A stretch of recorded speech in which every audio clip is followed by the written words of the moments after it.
주 안에서 항상 기뻐하라. 내가 다시 말하노니 기뻐하라. 너의 관용을 모든 사람에게 알게 하라. 주께서 가까우시니라. 아무것도 염려하지 말고 다만 모든 일에 기도와 간구로 너의 구할 것을 감사함으로 하나님께 아뢰라. 아멘. 사랑하시는 아버지 하나님, 지난 한 주간도 주께서 저희를 돌봐주셨고 오늘 거룩한 주의 날 저희 마음과 정성을 주님께 향하여 주의 전에 모여 예배드릴 때 홀로 영광받아 주옵소서. 우리 주변의 수많은 일들이 우리를 우울하게 하고 또 두려워하게 하고 걱정과 염려로 빠지게 하는 시기지만 우리 주님 안에서 안식을 누리길 원하며 주의 평강이 우리 안에 있음을 고백합니다. 아버지 하나님, 이런 이유로 함께하지 못한 성도들이 있습니다. 저희 형편과 사정을 아시는 하나님, 우리가 모든 걸 믿음으로 이기게 하여 주시고 하나님이 주시는 놀라운 은혜와 또 그 약속을 붙들고 승리하는 삶이 되게 하여 주시오며 우리 교회가 이 지역사회 속에서 하나님 원하시는 일, 기뻐하는 일을 행하기에 부족함이 없게 하옵소서. 예배 가운데 말씀 속에 주의 임재하심을 경험하길 원합니다. 주의 성령께서 우리 가운데 역사하여 주옵소서. 우리 구주 예수님 이름으로 기원하옵나이다. 아멘. 찬송은 40장 함께 찬양드리겠습니다.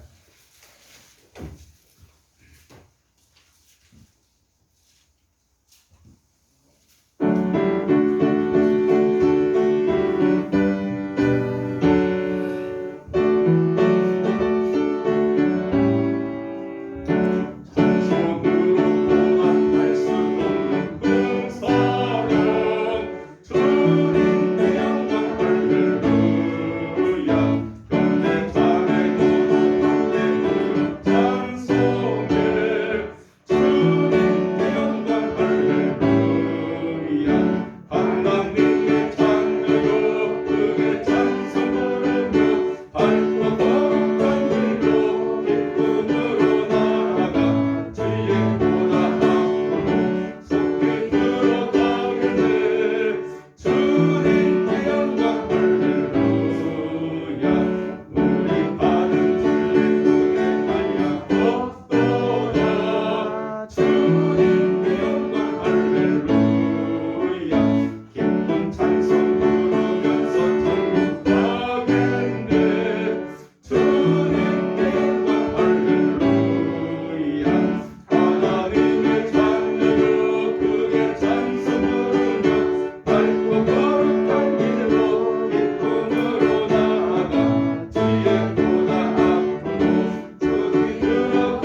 되신 우리 아버지, 아버지 이름을 거룩하게 하시며 아버지의 나라가 오게 하시며 아버지의 뜻이 하늘에서와 같이 땅에서도 이루어지게 하소서.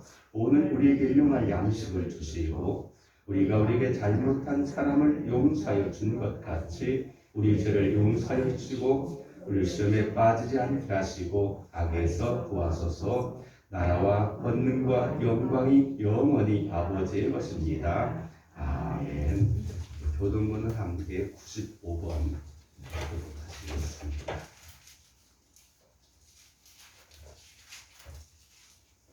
가장 위로 되어져 있는 95번 교동문 함께 하시겠습니다.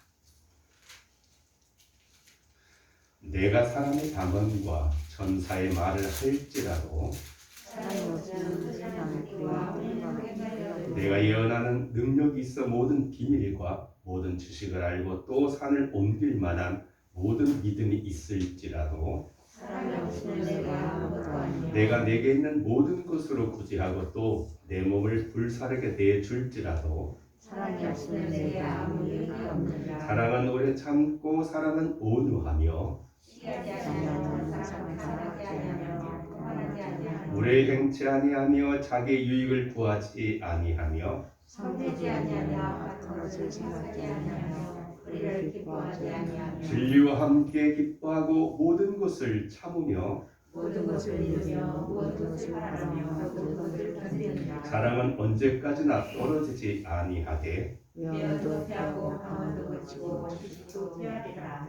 그런즉 믿음, 소망, 사랑 이 세 가지는 항상 있을 것인데 그 중에 제일은 사랑이라. 아멘. 함께 98장 찬송 본 다음에 예배를 드리셨습니다. 인사님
사랑의 하나님 아버지, 한 주간도 지켜주셨다가 이 시간 우리를 주님 전으로 부르시고 주님을 찬양하게 하시니 감사를 드립니다.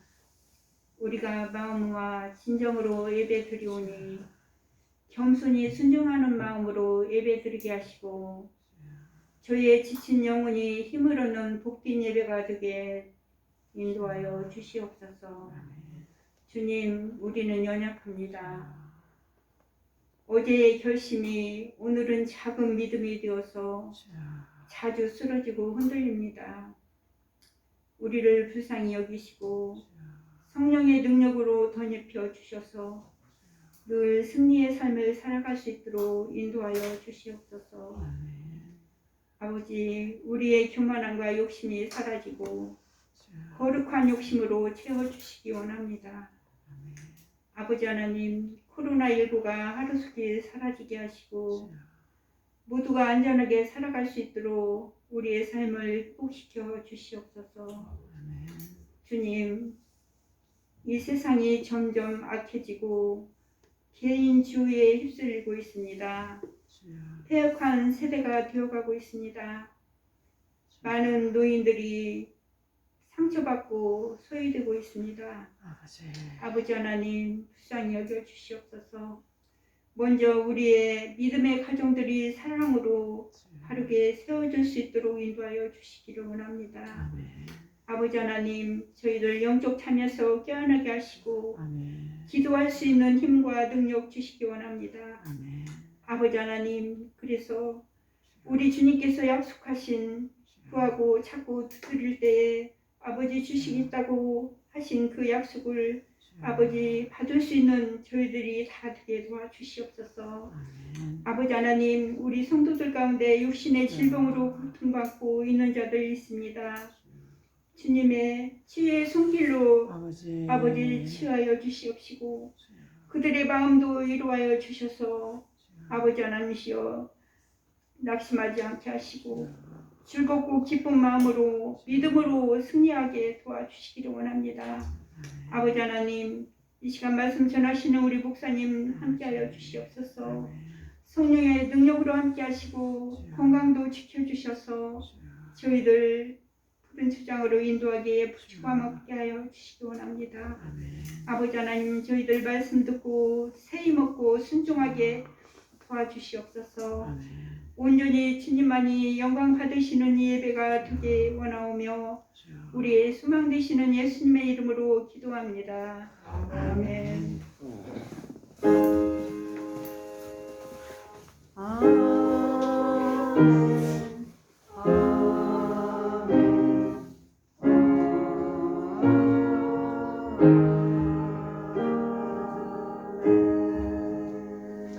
하나님 말씀은 히브리서 11장 30절 한 구절 같이 한 목소리로 읽겠습니다.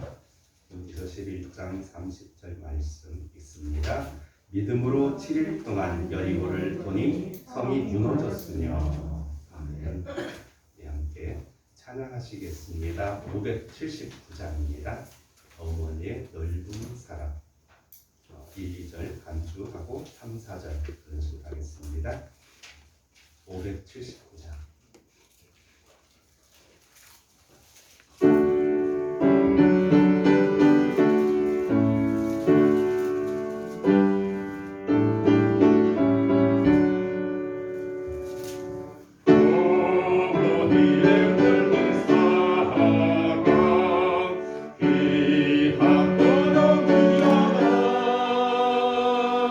그 사랑이 언제든지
있는데 전에는 이제 어머니 날이 있었었죠. 어머니 날. 어머니 날 하면은 우리가 꼭 기억나는 그런 노래가 있습니다. 나실 때 괴로움 다 잊으시고 라고 하는 노래가 있는데 이 시는 양주동 박사가 작시하였고 그 곡을 쓴 사람은 이흥렬이라고 하는 그런 사람입니다. 일제 강점기 시대 때 이 사람이 음악적인 재질이 있어가지고 음악 공부를 하기 위해서 일본으로 유학을 갔습니다. 그런데 음악 공부를 하다 보니까 작곡 공부를 하는데 가장 필요한 게 피아노가 있어야 됐습니다. 지금은 뭐 다양한 기기가 있어가지고 할 수 있지만 옛날에는 자기 손으로 이렇게 두드리면서 음을 듣고 또 만들어야 되기 때문에 피아노가 필수인데 피아노 가격이 만만치가 않았습니다. 그래서 그는 집에 계신 어머니에게 편지를 썼습니다. 내가 와서 보니까 또 내가 음악 공부를 하는데 피아노가 너무 비싸고 피아노 없이는 음악 공부를 내가 작곡 공부를 할 수 없습니다. 그래서 이제는 귀국하려고 합니다. 라고 하는 그런 편지를 어머니께 보냈습니다.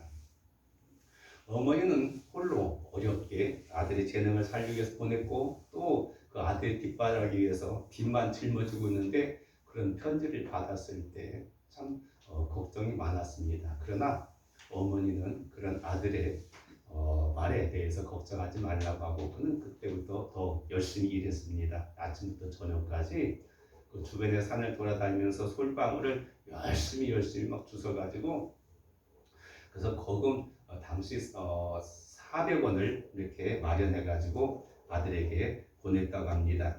그때가 언제냐면 1930년대 그때는요 쌀 한 가머니가 13원이었습니다. 쌀 한 가머니가 13원일 때 400원이라고 하면 굉장히 많은 그런 거금이죠. 솔방울이 인기 있었던 것은 나무를 떼서 밥할 때 이게 불쏘시개로 아주 솔방울이 인기가 있어가지고 그렇게 해서 피아노를 사게 되어졌고 공부를 마치고 난 다음에 가장 먼저 쓴 곡이 바로 이 어머니 노래 그것입니다. 나실 때 괴로움 다 잊으시고 라고 하는 그러기 때문에 그 노래는 더없이 우리들 마음에 젖어오게 되어지고 자기를 위해서 희생하고 또 가족을 위해서 희생하고 헌신했던 그런 어머니의 마음이 고스란히 그 곡 속에 담겨져 있는 것처럼 여겨집니다. 같이 부르고 싶지만 뭐 반주도 안 되고 그래가지고 그렇게 하고요. 오늘 말씀은 우리가 잘 아는 대로 지난 시간에도 이스라엘의 믿음에 대해서 홍해 바다를 건너는 구원 사건을 어떻게 그들이 그 어려운 환경 속에 놀라운 기적 속에서 구원에 임하였는가를 생각해 보는데 오늘은 그것과 좀 다릅니다. 보면은 바로 그 한 절 짧은 거지만 믿음으로 7일 동안 여리고를 도니 성이 무너졌으며 앞에 사건은 모세와 함께 홍해 바다를 건너 출애굽하는 그런 과정 속에 있었다고 한다면 그것이 탈출이라고 한다면 이것은 이제 드디어 약속의 땅 가나안 땅에 들어가기 위한 그런 관문이라고 할 수 있습니다. 사실 이스라엘 백성들은 그동안은 40년 동안 광야에서 모진 훈련을 다 하게 되어졌습니다. 시내산에 가서 하나님의 그 언약을 맺게 되어지고 또 많은 어려움들이 그 가운데 있었습니다. 그리고 지도자였던 모세는 죽었고 그의 후계자로 여호수아가 새로운 리더가 되고 그들을 가나안 땅으로 입성시키는 그런 중요한 과제가 그들 앞에 있었습니다. 그때 당시 그들 애굽에서 나왔던 사람들 가운데 성인들은 거의 모두 다 광야에서 죽었습니다. 여호수아와 갈렙 두 사람을 빼앗놓고 물론 어린이들은 점점 자라나긴 했지만 그들은 전혀 새로운 환경 속에서 어떤 의미에서는 온전히 광야라는 그런 환경 속에서 하나님의 백성으로서의 훈련을 받는 그런 기간이라고 볼 수 있습니다. 모진 훈련이죠. 오직 구름 기둥, 불 기둥으로 인도하시는 하나님의 인도하심에 따라서 그들은 장막을 쳤다가 걷었다가 머물다가 떠났다가 그리고 매일 주시는 만나를 먹으면서 또 때로는 반석에서 터지는 그런 생수를 마시면서 그야말로 하나님 없이는 하나님의 인도함과 그의 기적이 없이는 살아갈 수 없는 그런 혹독한 여건의 광야 생활을 40여 년 동안 했습니다. 그들은 밤낮 꿈을 꾸는 게 뭐겠습니까? 아브라함이 약속했던 정말 젖과 꿀이 흐른다는 그 가나안 땅에 들어가는 것이 그들의 정말로 그 어려움을 극복할 수 있는 그런 희망이었고 붙드는 하나님의 말씀이었다고 볼 수가 있겠습니다. 그래서 드디어 가나안 땅을 목전에 두고 들어가야 되는데 그들 앞을 가로막고 있는 자라는 여리고성이 있습니다. 여리고라고 하는 그런 도읍은 아주 이미 그들이 들어가기 전에 수천 년부터도 있었던 그런 아주 견고한 그런 성읍이었습니다. 광야라고 하는 곳에서 그냥 겨우겨우 살아만 갔던 그들에게는 군대도 없었고 무기도 없었고 어떤 전략도 없는 그런 형편에 그들 앞에 딱 가로막고 있는 것은 오랫동안 요새화되어진 그런 도시, 두터운 성으로 둘러싸이는 여리고성이 딱 가로막고 있었다는 사실이죠. 그런데 이스라엘 백성들이 가나안 땅에 들어가기 위해서는 이것을 통과하지 않고는 들어갈 수가 없는 그런 입장이었습니다. 사실 결코 쉬운 일은 아니죠. 그동안 그들은 모든 어려움 속에서도 가나안 땅 그것만 들어가면 될 거라고 생각했습니다. 그런데 정말로 중요한 때 그들 앞에 딱 가로막고 있는 것은 너무도 그들이 감당하기 어려운 정말 난공불락의 성 같은 그런 여리고라고 하는 그런 성이었다라고 볼 수가 있겠습니다. 그래요. 오늘 우리 신앙생활도 마찬가지죠. 우리가 정말로 예수 믿는 것이 얼마나 어려운지 더구나 현대 와서 더 그런 것 같습니다. 세상에서 우리 유혹하는 것들이 많고 세상에서 조금만 잘하면 굳이 하나님 도움 없이도 얼마든지 살아갈 수 있는 그런 세상이다 보니까 하나님을 향한 믿음보다는 우리가 조금 노력하거나 또는 세상적인 방법이나 수단을 통해서 내 앞길 개척하겠다고 하는 그런 사고방식이 점점 팽배해져가는 그런 시대 속에 우리가 살고 있습니다. 그러다 보니까 하나님을 찾기보다는 보이지 않는 하나님보다는 눈에 보여지는 현찰에 또는 어떤 눈에 보이는 여러 가지 유혹들에 대해서 사람들이 더 매력을 느끼고 그것을 손에 얻기를 힘쓰는 그런 세태 속에 우리는 살고 있다 보니까 그야말로 믿음 생활하기는 더 어려운 그런 시기가 되지 않을까라고 생각해 볼 수 있습니다. 그래서 우리는 여러 개 교회에 나오지만 사실은 교회에 나와서 모든 문제가 잘 풀리고 형통하게 되면 얼마나 좋겠습니까? 우리가 찬송가 부르는 것처럼 예수 안에 만사 형통만 하면 얼마나 좋겠습니까? 하는 일마다 다 잘 되고 기도만 하면 응답되어지고 아무런 병도 없고 걱정도 없고 근심도 없이 살아가면 얼마나 좋겠습니까마는 그러나 여전히 산재되어 있는 많은 문제들이 있습니다. 물론 어려울 때 하나님이 도우셔서 그것을 하나씩 극복해 나가는 놀라운 그런 믿음의 경험도 있지만 여전히 우리는 하나씩 헤쳐나가야 될 그런 과제들 앞에 참 세상살이가 녹록지 않고 어렵고 힘들다라고 하는 그런 생각을 가질 수밖에 없게 되어지는 거죠. 이럴 때 참 중요한 게 있습니다. 우리가 신앙생활 속에서요, 우리가 정말로 무엇을 힘써야 되는가? 여기 하나가 뭐냐면 바로 하나님의 말씀에, 하나님의 음성에 귀를 기울일 줄 알아야 된다. 오늘날 우리 사회는 너무 정보 홍수 시대에 살고 있다 보니까요, 별별 정보들이 다 있어요. 또 그것을 어느 수단도 다양합니다. 뭐 TV를 통해서 또는 요즘은 휴대폰을 통해서라도 뭐 그냥 거다 틀면은 뭐 이런 정보 저런 정보를 갖다 얼마든지 얻을 수가 있어요. 굳이 뭐 도서관 가지 않아도 어떤 전문가 찾지 않아도 웬만한 것들은 다 얻을 수 있는 그런 걸 살다 보니까 오히려 더 선택하기 어려운 것 같아요. 마트 가면 별별 상품들이 한 가지 상품을 보면은 메이커에 따라서야 기능들에 따라서 다양한 게 있어가지고 어떤 것이 좋을까 선택하기 어려워. 옛날에는 그냥 딱딱 하나씩 두 개씩만 있어가지고 선택하기가 좀 쉬웠는데 반해 요즘은 너무 다양한 것들이 저마다 나를 선택해달라고 유혹하는 그런 시대 속에 살고 있다고 생각해 볼 때 참 어려운 걸 보게 됩니다. 오늘의 본문의 말씀 우리가 배경을 살펴보면요, 여호수아 6장 한번 같이 찾아보겠습니다. 여호수아 6장이 오늘 본문의 그런 배경이 되어집니다. 여호수아 6장 325쪽 한번 다 찾으셔가지고요, 한번 보시게요. 여호수아 6장입니다. 1절에서 5절까지 말씀을 한번 같이 읽어보도록 하겠습니다. 있습니다. 이스라엘 자손들로 말미암아 여리고는 굳게 닫혔고 출입하는 자가 없더라.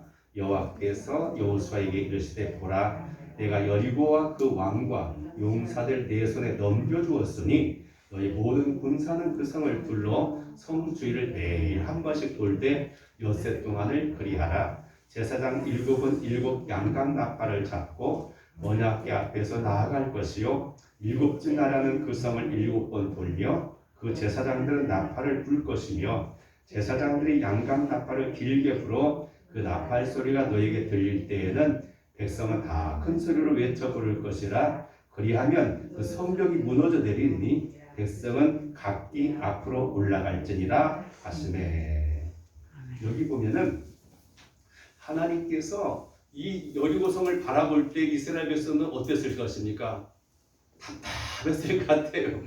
도대체 이걸 어떻게 이 성을 그들 성을 부시려면은요 공성무기 같은 것이 있습니다. 막 이런 아니면 막 그냥 문을 갖다 파괴하기 위해서 그런 것이 있어야 되는데 이들이 하나 그런 게 있질 않아요. 화살 이런 것도 없고요. 근데 그것이 딱 맞고 있어요. 그럴 때 이거 눈을 보면은 답이 안 나오죠. 한마디 답이 안 나옵니다. 정말 답답했을 것 같아요. 그런데 그들에게 들려오는 뭐가 있어요? 하나님의 약속, 음성이 있었어요. 이게 중요한 거예요. 우리 눈으로 확인할 수 없고 눈으로 해결할 수 없을 때는 우리가 정말 눈을 감고 하나님 앞에 은밀하게 기도하고 하나님의 음성을 듣고 그분이 우리가 주시는 지혜를 가지고 해결해 나아가는 그런 방법이 바로 성도들이 승리할 수 있는 그런 비결 가운데 하나다라고 볼 수가 있겠습니다. 오늘 말씀에 보면은요 그렇게 두렵게 여기는 이 여리고성이 눈에 보면은 답이 안 나오는 해결할 수 있는 방법이 없는 그에게 하나님께서는 너무도 쉬운 방법으로 그들에게 알려주고 계시는 거예요. 그런데 중요한 것은요 바로 이 말씀을 우리가 어떻게 받아들이냐가 바로 믿음인 거예요. 아멘. 그래서 이 믿음에는요 나름대로 여러 가지 중요한 의미가 있게 되는데요. 이 하나님의 말씀을 우리가 어떻게 수용하고 그걸 우리가 어떻게 이해하고 어떻게 순종하는가가 우리 믿음의 성패를 가늠한다고 볼 수 있습니다. 우리가 계속해서 믿음에 대해서 말하는데 믿음에 대해서 로마서 10장 10절은 믿음은 어디서 난다고요? 들음에서 나며. 들음은 어디에서요? 하나님 말씀. 오늘의 많은 사람들은 하나님 말씀보다 어떤 분야의 전문가, 어떤 성공한 사람들의 이런 이야기들, 사례들 이런 것들에 귀를 많이 기울일 때가 많아요. 근데 문제는요, 그 사람이 성공했다고 해가지고 똑같은 방법, 똑같은 방안 가지고 하면 되냐? 안 되는 거죠. 한때는 이제 와가지고 그런 세미나 같은 걸 많이 다녔어요. 어떤 목사가 어떤 데서 어떻게 해서 또 했다고 하는 것을 가지고 햇불에 같은 데 다니면서 때로는 서울까지 올라다니면서 많이 들었는데요. 그 사례는 그 사람의 사례고 그 상황 속의 사례지 우리하고는 전혀 상관이 없는 이야기예요. 환경이 다르고 시대가 다르고 여러 여건들이 다르기 때문에 똑같은 거 해봐야 아무 소용없는 거예요. 그 사람 되는데 나는 안 돼요. 왜요? 하나님은 다양해. 우리 얼굴도 다르고 성품도 다르고 은사도 다르고 배경도 다른 곳에서 억지로 맞추려고 하면 되는 게 아니에요. 오늘 현대인들은요 너무 TV를 많이 보고 막 이렇게 하다 보니 획일화되어지는 것이 있어요. 어떤 유행에 따라 가지고 누가 어떻게 했더라면 나도 그렇게 해야 되고 아니면 뭐 처지는 것 같고 뭔가 못난 것 같고 막 이렇게 해가지고 거기에 맞춰가려고 해요. 그러나 그럴 수는 없는 거죠. 저마다 주어진 여건이 다르고 환경이 다르기 때문에 거기에 맞춰가지고 우리가 살아가는 그런 것이 지혜입니다. 하나님은 그 모든 것을 통해서 다 하나님 어떤 분가를 우리에게 가르쳐주고 있는 걸 우리는 보게 되는데요. 오늘 우리는 이 본문의 말씀을 통해서 우리 믿음의 특성에 대해서 몇 가지를 함께 생각해 보기 원합니다. 왜냐하면 이 여리고성은 당시 이스라엘 백성을 가로막고 있는 것만이 아니라 오늘 현대인들의 믿음 생활 속에서 우리 신앙생활을 가로막고 있는 이런 벽들이 있어요. 이건 가정마다 또는 개인마다 다 달라요. 이 벽을 무너뜨리지 않으면 그걸 극복하지 않으면